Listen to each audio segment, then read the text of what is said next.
એક ભાઈ પોતાના યુવાન દીકરા સાથે ટ્રેનમાં મુસાફરી કરી રહ્યા હતા. 24 વર્ષનો આ યુવાન બારી પાસે બેઠો હતો અને બહારના દ્રશ્યો જોઈ રહ્યો હતો. એના ચહેરા પર એક અવર્ણનીય આનંદ હતો.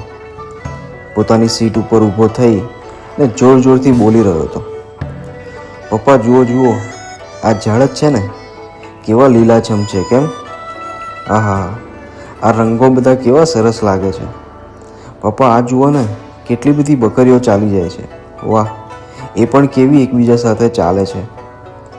ઓ પપ્પા, આપ જુઓ, પક્ષી કેવા ઊંચે ઊંચે ઉડે છે અને બધા કેવા સરસ એક લાઈનમાં જ ઉડે છે. પપ્પા આ તો જુઓ, સૂરજ આપણી સાથે ચાલે છે. આપણે જ્યાં જઈએ ત્યાં સાથે ને સાથે આવે છે.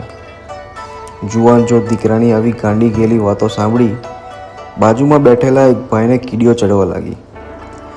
છેવટે ન રહેવાયું એટલે છોકરાના પિતાને હળવેકથી કહ્યું, તમારા દીકરાને કોઈ સારા ડૉક્ટરને બતાવો ને ભાઈ.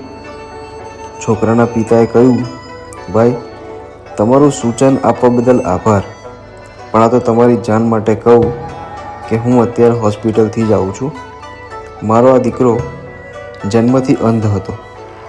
એને કોઈએ દાનમાં આંખો આપી અને આજે એ દેખતો થયો છે.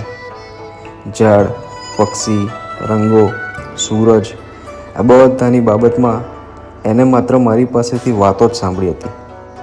આજે 24 વર્ષે પહેલી વાર એ આ બધું જોઈ રહ્યો છે. મિત્રો, આપણે દુનિયાને માત્ર આપણા ચશ્માથી જ જોવાનો પ્રયાસ કરીએ છીએ અને એટલે દુનિયા જેવી છે એવી દેખાવાને બદલે આપણે જેવા ચશ્મા પહેર્યા છે એવી જ દેખાય છે. નાના હતા ત્યારે પીળા પ્લાસ્ટિકના કાગળમાંથી બનાવેલા ચશ્મા પહેરતા અને આખી દુનિયા આપણા માટે પીળી થઈ જતી. એવું યાદ હશે. નકારાત્મકતા છોડીએ ને હકારાત્મકતા અપનાવીએ.